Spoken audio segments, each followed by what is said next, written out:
Good morning. I'm pleased to be here today with General Manager of the NATO Support and Procurement Agency, Stacy Cummings. Welcome to you. The NSPA enables NATO allies to acquire, operate and maintain critical capabilities for our security. So Stacy, thank you for the critical work that you and the agency do. We have just concluded contracts worth $1.2 billion to buy hundreds of thousands of rounds of 155mm artillery ammunition. This demonstrates that NATO's tried and tested structure for joint procurement is delivering.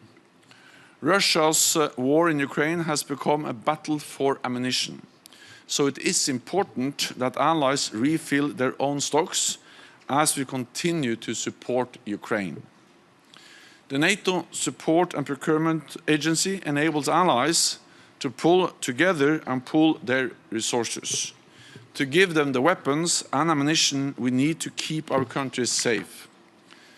Since we agreed NATO's Defense Production Action Plan last July, the NSPA has agreed contracts worth around $10 billion.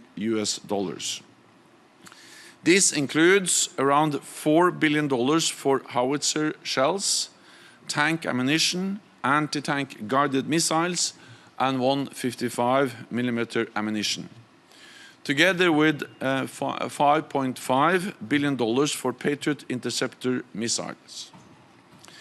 This is a significant boost for our transatlantic defense industry, helping us to meet our own security needs while continuing to provide vital support for Ukraine. Today, I will chair a meeting of the North Atlantic Council focused on how we can further step up our industrial production. And NATO defense ministers will address this again when they meet next month. This week, we also see the start of exercise Steadfast Defender, the largest NATO exercise in decades, with approximately 90,000 forces from all 31 allies and Sweden. This Article 5 exercise is a clear demonstration of our transatlantic unity and strength, and our determination to continue to do whatever is necessary to protect and defend each other. That includes making sure we have the right forces, capabilities and ammunition. So I welcome allies' commitment to make major new investments. Again, I want to thank Stacy and the NATO Support and Procurement Agency for everything they do to make this possible. Thank you. So please, you have the floor. Thank you, Mr. Secretary General. It is important that we invest in robust supply chains capable of delivering against new and urgent requirements. Multi-year, multinational contracts provide a clear demand signal to industry to do just that. This in turn creates incentives for investments in industrial production capacity. When working with NSPA, nations benefit from economies of scale through a proven turnkey solution. These new contracts are an excellent example of allies working together to create long-term assured demand and support NATO's goal to strengthen production capacity in Europe. This is what we do at NSPA. We are the lead organization for multinational acquisition, sustainment, and support to NATO. Ultimately, through our collaborative efforts, we bolster NATO's deterrence and defense capabilities. We are paving the way for innovative approaches to replenish stocks of ammunition, weapon systems, and equipment across the alliance. On behalf of the entire NSPA team, I thank you and the nations for your continued trust. Thank you. We'll go to questions. First from Deutsche Welle over here, please. Hi, thank you to both of you. Mr. Secretary General, does this new acquisition, which admittedly won't arrive for more than a year to the allies that are purchasing this, do you think that will encourage more shipments of ammunition to Ukraine? And does that indicate that actually they do have more they could send? even though they've mostly said that their cupboards are bare? And what do you think about primarily the Baltic states' push to change the slogan, "We'll stand by Ukraine as long as it takes," to "We'll give Ukraine whatever it takes"? And also for NSPA, what do you think about the progress toward standardizing 155 millimeter ammunition? People like CMC Rob Bauer have called for it for a long time. The military, it would be more useful in joint acquisitions like this. Thank you. Increased production of ammunition is absolutely necessity to enable us to continue to provide support to Ukraine. Because so far we have digged into our stocks, but with the consumption of ammunition we see in Ukraine and the needs we see to continue to provide support to Ukraine, we need to ramp up production. And that's exactly what NATO allies are doing. We agreed the Defense Production Action Plan last July. Since then, NSPA has signed contracts worth $10 billion US. So these are important building blocks, important steps towards delivering more, but also producing more. And to ensure that we have the necessary production capacity, allies need to sign contracts with the industry. We need to do more joint procurement, as we do through the NSPA, the NATO Support and Procurement Agency. And we need to adhere to NATO standards. Because adhering to NATO standards ensures that we are able to reduce costs, but also that we have ammunition and systems which are interoperable and interchangeable. So yes, this is important to defend our own territory, to build up our own stocks, but also to continue to support Ukraine. We will support Ukraine with the systems and the weapons and the ammunition they need to prevail as a sovereign independent country. Because we cannot allow President Putin to win in Ukraine. That would be a tragedy for the Ukrainians and dangerous for all of us. Thank you. Thank you for that question. The reason that we were able to put together this particular contract is because nations are using common and standard 155 ammunition, which allows them to work together to get economies of scale and send a very strong message to industry.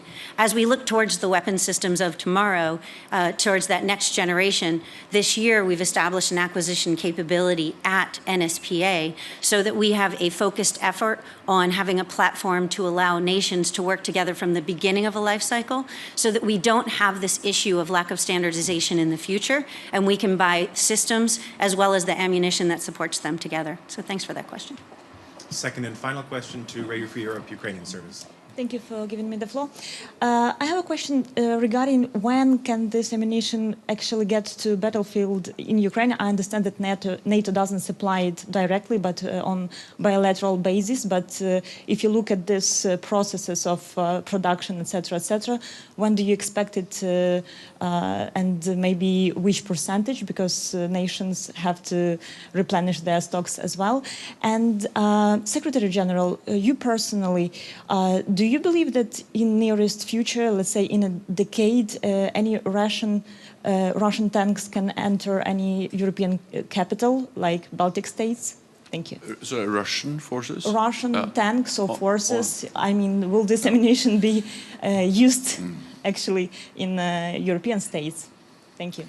So first of all, allies have always stepped up production.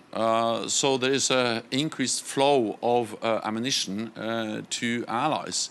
And they use that increased production to partly replenish their own stocks, but also partly to enable continued delivery to Ukraine. So this is an ongoing process, almost daily, at least weekly. Allies are delivering weapons and ammunition to Ukraine. Increased production in the future, of course, enables to continue to do so, and that's why these contracts are so important. And maybe so Stacy Cummings can say some more details about the exact timing, but this is for allies, enabling them to protect themselves and continue to support Ukraine. Then we don't see any direct or imminent threat against any NATO ally. and therefore we, of course, monitor closely what Russia does. We have increased our vigilance, our presence in the eastern part of the alliance. But the whole idea of that is to prevent any attack on a NATO ally.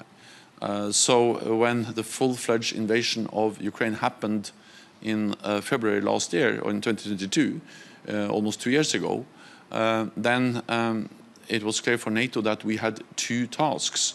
One was to support Ukraine, and NATO allies are giving Ukraine unprecedented support, and I'm confident they will continue to do so. The other task was, of course, to prevent this war from escalating to a full-scale war between Russia and NATO. And we did that by deploying more combat-ready troops to the eastern part of the alliance, by further increasing our defense investments, and also by exercising more. We will have the big exercise starting later this week, which will be the biggest exercise in decades for NATO, with 90,000 personnel participating. We do all of this to ensure that we have the readiness, preparedness, and the forces in place to remove any room for miscalculation or misunderstanding in Moscow about our readiness to protect every inch of NATO territory. And as long as we do that, there will be no attack against the NATO territory. Thank you. The Ammunition Support Partnership recently celebrated its 30th year, and we have been supporting allies throughout the years with contracts like the one that we announced the award of today. So today's contract will enable the delivery of 155 rounds to nations, and the expected delivery time for orders placed today are within 24 to 36 months. Thanks. And that concludes this press point. Thank you very much. Thank you.